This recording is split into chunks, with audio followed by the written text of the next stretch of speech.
Ayon po sa Pag-asa, easterlies ang nakakaapekto ngayon sa ating bansa. Wala namang pong bagyo o low pressure area na minomonitor sa loob po ng ating PAR na maaaring makaapekto sa ating bansa.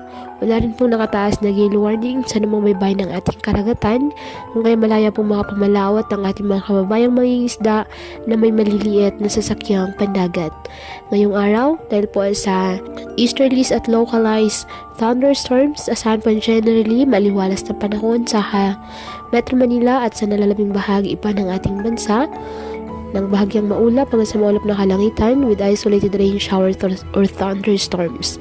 Dahil po yan sa easterlies at localized thunderstorms. Kaya patuloy po na pinag-iingat ang ating mga kababayan sa banta ng mga pagbaha at pagguho ng lupa at ugali na magdala palagi ng payong o kahit anumang panangga sa ulan sa tuwing lalabas ng ating mga tahanan. At yan po muna ang update sa lagay ng panahon ngayong araw. Muli patuloy po tayo na mag-ingat at palaging tandaan, God loves you. Stay safe and God bless.